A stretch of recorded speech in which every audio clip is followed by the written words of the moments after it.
Kina nuk është i vetmi vend i njohur për ndërtim kreativ. Në mbar botën, përfshirë Shtetet e Bashkuara dhe Europën, inxhinierë dhe ndërtues kanë zhvilluar teknika inovative që sfidojnë idetë tradicionale mbi mënyrën se si ndërtohen strukturat. Nga shtëpitë e printuara në 3D, te betonive të shërues dhe dritaret që kultivojnë alga për ngroje, ndërtimi modern po hyn në një epokë krejtësisht të re. Arkitektura kinetike. Arkitektura kinetike përqendrohet te ndërtesat që mund të ndryshojnë fizikisht formën ose komponentët e tyre në përgjigje të kushteve mjedisore ose nevojave funksionale. Strukturat e ndërtuara me këtë qasje përfshin panele të lëvizshme, dhoma rrotulluese ose fasada të rregullueshme. Këta element lëvizës përdoren për të kontrolluar dritën, temperaturën, ventilimin ose organizimin e hapësirës. Disa ndërtesa kanë krah mekanik të mëdhenj që hapen për të ofruar hije dhe mbyllen për të mbrojtur nga moti i ashpër. Të tjera përdorin fasada dinamike që lëvizin për të menaxhuar rrezet e diellit ose për të krijuar efekte vizuale të ndryshueshme. Në dizajne më të avancuara, dhoma të tëra rrotullohen për të rritur hapësirën e brendshme dhe për të përshtatur me përdorime të ndryshme.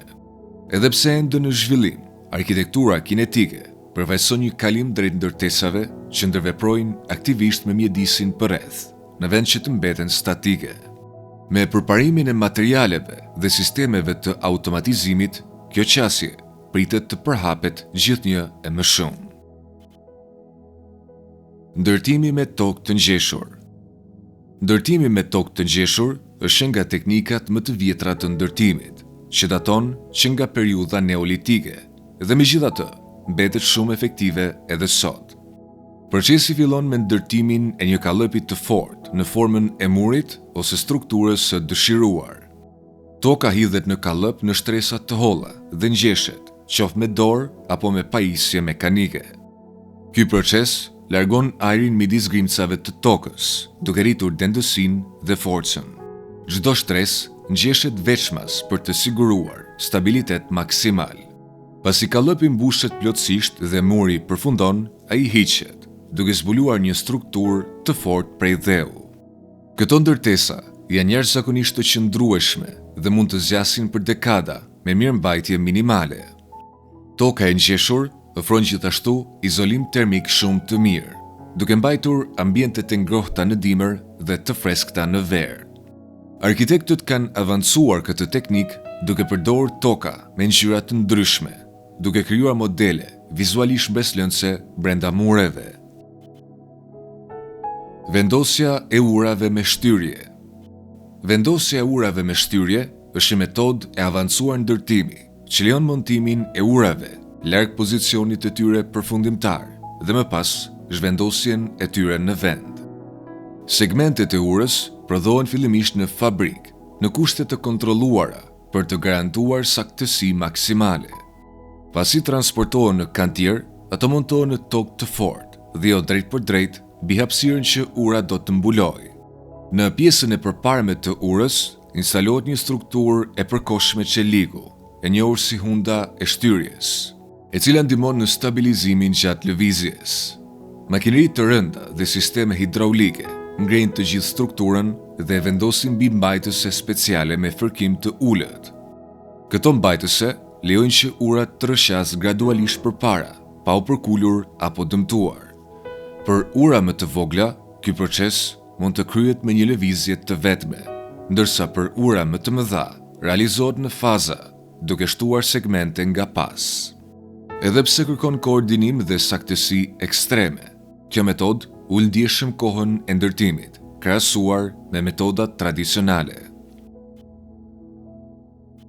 Ndërtimi me beton të fryrë. Një nga metodat më të pazakonta të ndërtimit është betoni i fryrë, një teknikë e zhvilluar në Itali nga Dante Bini. Kjo metodë mbështetet te ajri si forca kryesore që formson ndërtesën. Procesi nis me vendosjen e një membrane të fryrshme, zakonisht në formë kupole ose një formë tjetër të paracaktuar. Pasi pozicionohet, membrana fryhet duke krijuar konturin bazë të strukturës. Mbi sipërfaqen e fryrë vendosen shufra çeliku përforcuese, të cilat formojnë një rrjet mbështetës. Më pas, betoni spërkatet ose derdhet mbi të gjithë sipërfaqen, derisa struktura të mbulohet plotësisht. Pasi betoni forcohet dhe thahet, forma e fryrshme hiqet, duke lënë pas një guask të fortë dhe vetmbajtëse.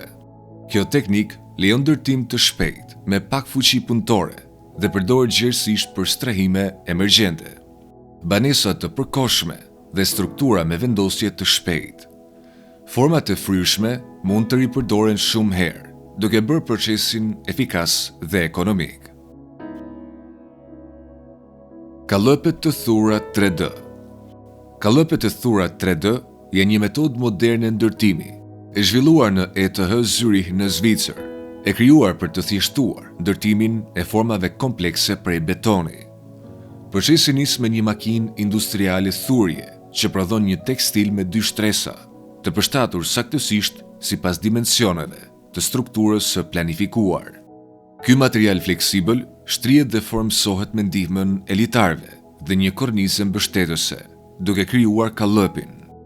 Betoni spërkatet mbi shtresën e jashtme në një trashësi të kontrolluar e mjaftueshme për forcë, por pa shtuar peshë të tepërt. Pasi betoni forcohet, korniza dhe litarët hiqen, duke lënë pas një strukturë plotësisht vetmbajtëse. Kjo metodë eliminon nevojën për kallëpe tradicionale të ngurta ose tulla. Një shembull i njohur është struktura Knit Sandela në Meksik, ku pëlhura e thurë peshonte rreth 25 kg, ndërsa struktura përfundimtare prej betoni peshonte 5 ton dhe qëndronte plotësisht më vete. Fleksibiliteti i kallëpit tekstil u lejon arkitektëve të krijojnë kthesa të buta dhe forma valësuese që do të ishin shumë të vështira me teknikat tradicionale. Beton që lëshon dritë. Betoni që lëshon dritë është një teknologji në zhvillim, e krijuar në Gjermani dhe Hungari, e cila kombinon funksionalitetin me pamjen vizuale. Ky lloj betoni përmban materiale fosforeshente që thithin dritën gjatë ditës dhe e shijojnë atë gjatë natës, duke krijuar një shkëlqim natyral. Një nga përdorimet e propozuara është ndërtimi i rrugëve. Sipërfaqet e rrugëve që ndriçojnë vetë mund të përmirësojnë dukshmërinë dhe të ndihmojnë drejtuesit të mjeteve të qëndrojnë në korsi, duke ulur rrezikun e aksidenteve. Për te infrastrukturës, koncepte të ngjashme janë përdorur edhe në arkitekturë. Në Abu Dhabi, sisteme ndriçimi të vendosura pas kaligrafisë dekorative lejojnë që pjesë të xhamisë të ndriçohen pas errësimit, duke arritur bukurinë vizuale. Me përmirësimin e vazhdueshëm të kësaj teknologjie, betoni që lëshon dritë mund të bëhet një element i zakonshëm në ndërtesat rezidenciale dhe publike. Ndërtimi me kallëpe rrëshqitëse. Ndërtimi me kallëpe rrëshqitëse është një metodë shpejtë dhe e vazhdueshme, e përdorur kryesisht për struktura të larta dhe të përsëritshme, si kulla dhe silos. Procesi nis me montimin e një kallëpi të lëvizshëm që shërben si formë për strukturën. Betoni derdhet vazhdimisht në kallëp, ndërsa ky i fundit lëviz ngadalë lart. Ndërsa betoni forcohet poshtë, kallëpi vazhdon të ngjitet, duke lejuar ndërtim pa ndërprerje. Kjo krijon një strukturë vertikale të njëtrajtshme në një kohë shumë të shkurtër, ndonjëherë brenda disa orëve ose pak ditësh. Metoda është shumë efikase, por ka edhe kufizime. Forma e strukturës nuk mund të ndryshohet gjatë ndërtimit, duke e bërë të përshtatshme vetëm për dizajne uniforme. Gjithashtu, për shkak se ndërtesa derdhet në një proces të vetëm të vazhdueshëm, kufizimet e lartësisë faren nga faktor strukturor dhe material. Pavarësisht këtyre kufizimeve, ndërtimi me kallëpe rrëshqitëse mbetet një nga mënyrat më të shpejta për të ndërtuar struktura të mëdha vertikale. Themele lundruese për turbina ere. Inxhinierë nga Mbretëria e Bashkuar dhe Japonia kanë zhvilluar një metodë inovative për instalimin e turbinave të erës në ujëra të thella detare. Tradicionalisht, turbinat e erës në det montohen mbi themele fikse, të ankoruara drejt për drejt në shtratin e detit, gjë që kufizon vendosjen e tyre në zona relativisht të cekta. Qasja e re përdor themele lundruese të ngjashme në parim me platformat e naftës në det të hapur. Turbinat mbështeten mbi baza gjysmë të zhytura ose plotësisht të zhytura, të cilat i mbajnë të qëndrueshme përballë dallgëve dhe rrymave detare. Edhe pse këto struktura lundrojnë, ato janë të ankuruara fort në shtratin e detit, militar shumë të fortë për të parandaluar lëvizjen. Kjo teknologji i përgjigjet një sfide gjithnjë në rritje në energjinë e rinovueshme. Me rritjen e kërkesës për energji nga era, zonat e përshtatshme me ujëra të cekta po bëhen gjithnjë e më të pakta ose të papërshtatshme për shkak të kushteve të terrenit dhe motit. Themelet lundruese lejojnë ndërtimin e parqeve eolike në ujëra më të thella, ku erat janë më të forta dhe më të qëndrueshme, duke bërë energjinë e erës në det më efikase dhe më të shkallëzueshme. Ndërtimi nga lart poshtë. Ndërtimi nga lart poshtë është një metodë jo tradicionale që përmbys rendin klasik të ndërtimit. Në vend që të përfundojnë fillimisht nivelet nën tokë dhe më pas të ndërtohet lart, kjo teknik lejon që ndërtimi të zhvillohet njëkohësisht mbi dhe nën tokë.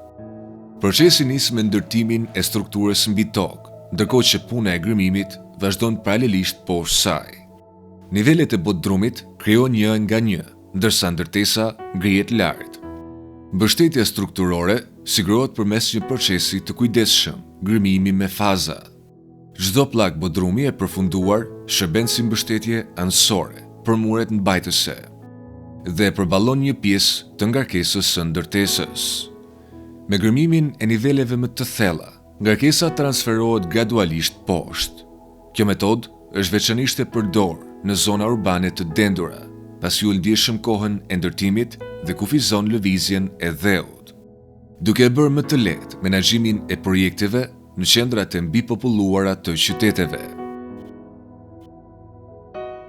Izolim me aerogel. Aerogeli është një material izolues shumë i avancuar, i zhvilluar fillimisht në Shtetet e Bashkuara dhe i njohur për vetitë e tij të jashtëzakonshme termike. Megjithse duket i fortë, aerogeli është jashtëzakonisht i lehtë dhe ofron izolim tepër efikas. Aftësia e tij izoluese është aq e lartë sa një shtresë shumë e hollë mund të bllokojë nxehtësi intensive, duke lejuar që objektet mbi të mbeten të ftohta edhe kur poshtë ka flak të hapur. I njëjti material përdoret nga agjencitë hapësinore për izolimin e anijeve kozmike dhe kostumeve mbrojtëse. Në ndërtim, aerogeli po përdoret si material izolues me performancë të lartë për ndërtesat. Ai jo vetëm që siguron izolim termik superior, por ndihmon edhe në reduktimin e zhurmës. Për shkak të efikasitetit të tij të lartë, kërkohen shtresa shumë të holla, krahasuar me materiale tradicionale izoluese, duke lejuar shfrytëzim më të mirë të hapësirës së brendshme dhe rritje të eficiencës energjetike. Themele amfibe. Në zonat të rrezikuara nga përmbytjet, si disa pjesë të Luizianës, inxhinierët kanë zhvilluar themele amfibie për të mbrojtur shtëpitë nga rritja e nivelit të ujit. Ndryshe nga themelet tradicionale që janë të fiksuara përgjithmonë në tokë, themelet amfibe i lejojnë ndërtesat të notojnë gjatë përmbytjeve. Shtëpia ndërtohet mbi një bazë lundruese që ngrihet bashkë me ujin, duke mbajtur strukturën mbi sipërfaqe dhe duke shmangur përmbytjen. Për të ruajtur stabilitetin, sistemi përfshin shtylla udhëzuese vertikale që sigurojnë lëvizje të drejtë lart dhe kthim në pozicionin fillestar pasi uji të tërhiqet. Mekanizmat e ankorimit parandalojnë lëvizjet anësore gjatë përmbytjeve. Kjo zgjidhje ofron një alternativë praktike dhe shpëtuese për komunitetet që preken rregullisht nga përmbytjet, duke garantuar që shtëpitë të mbeten të banueshme dhe strukturalisht të sigurta edhe gjatë kushteve ekstreme të motit. Beton veçshërues. Studiues në Holand kanë zhvilluar një lloj betoni që është në gjendje të riparojë veçarjet pa humbur forcën strukturore. Ky beton veçshërues përmban baktere të specializuara të futura brenda materialit. Kur formohen çarje dhe uji depërton, bakteret aktivizohen dhe prodhojnë karbonat kalciumi, i njohur si gëlqere. Kjo substancë mbush gradualisht qarjet, duke mbyllur bështllëqet dhe duke rikthyer integritetin strukturor. Me kalimin e kohës, qarja lidhet plotësisht, duke parandaluar dëmtime të mëtejshme. Procesi është natyror dhe miqësor me mjedisin, pasi bazohet në reaksione biologjike dhe jo në aditiv kimik. Betoni veçërues është veçanërisht i vlefshëm për struktura që janë të vështira për tu inspektuar ose mirëmbajtur, si ura, tunele, objekte të izoluara dhe ndërtesa shumëkatëshe. Duke riparuar automatikisht dëmtimet e vogla, kjo teknologji mund të zjasë ndjeshëm jetësinë e strukturave për i betoni dhe të ulë kostot e mirëmbajtjes. Fasada me alga. Kompanitë e ndërtimit në Gjermani kanë prezantuar një sistem fasadash të orientuar drejt mbrojtjes së mjedisit, i cili shndërron fasadat e ndërtesave në burime të gjalla energjie. Kompanitë si Solar Leaf kanë zhvilluar panele xhami të mbushura me ujë, dioksid karboni dhe kultura mikroalgash. Kur ekspozohen ndaj dritës së diellit, algat rriten me shpejtësi dhe thithin rrezatimin diellor. Ky proces gjeneron nxehtësi, e cila mund të kapet dhe të ripërdoret për ngrohjen e brendshme të ndërtesës. Me rritjen e vazhdueshme të algave, ato mund të mblidhen dhe të përpunohen në biokarburant, të ofruar një burim shtesë energjie të rinovueshme. Sistemi përshtatet sipas tinëve. Gjatë verës, rritja më e dendur e algave redukton sasinë e nxehtësisë dhe dritës që hyn në ndërtesë, ndërsa në dimër, niveli i algave mund të ulet për të lijuar më shumë dritë dielli. Ky sistem dinamik vepron si një rregulator natyror i klimës dhe jep ndërtesave një pamje unike. Shtëpia BIQ tashmë ka treguar efektivitetin e kësaj teknologjie dhe pritet që dizajnet të ngjashme të përhapen gjithnjë e më shumë në arkitekturën e qëndrueshme. Ndërtimi me mbulim dheu. Ndërtimi me mbulim dheu është një nga teknikat më të vjetra të ndërtimit, të njohura për njerëzimin dhe vazhdon të përdoret edhe sot. Procesi fillon me gërmimin e vendit të ndërtimit dhe nivelimin e tokës. Më pas, ndërtohet një strukturë e fortë mbajtëse, duke përdorur materiale tradicionale. Pasi struktura përfundon, dheu dhe toka grumbullohen mbi dhe rreth saj, duke lënë të zbuluara vetëm dyert dhe dritaret.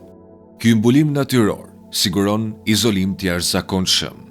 Toka përreth vepron si izolues akustik dhe mban temperaturë të qëndrueshme brenda gjatë gjithë vitit. Në ver të nxehtë, ambientet e brendshme qëndrojnë të freskëta, ndërsa në dimër, nxehtësia ruhet në mënyrë shumë efikase. Me kalimin e kohës, ndërsa bimësia rritet, shtëpitë e mbuluara me dhe bashkohen natyrshe me peizazhin, duke krijuar një pamje të veçantë dhe harmonike. Pavarësisht origjinës së lashtë, kjo metodë mbetet një nga teknikat më efektive dhe miqësore me mjedisin edhe në botën moderne. Printimi i betonit në 3D. Ndërsa robotët autonom janë shumë efikas, printimi i betonit në 3D e çon shpejtësinë e ndërtimit në një nivel tjetër. Kjo metodë përdor printer të përmasave të mëdha që depozitojnë beton shtresë pas shtrese, duke formuar mure dhe element strukturor drejt për drejt nga dizajnet digjitale. Në disa raste, shtëpi të tëra mund të përfundojnë brenda pak ditësh ose madje disa orësh. Përzierja e betonit që përdoret thahet shpejt, duke lejuar që çdo shtresë e re të vendoset menjëherë pas së mëparshmes.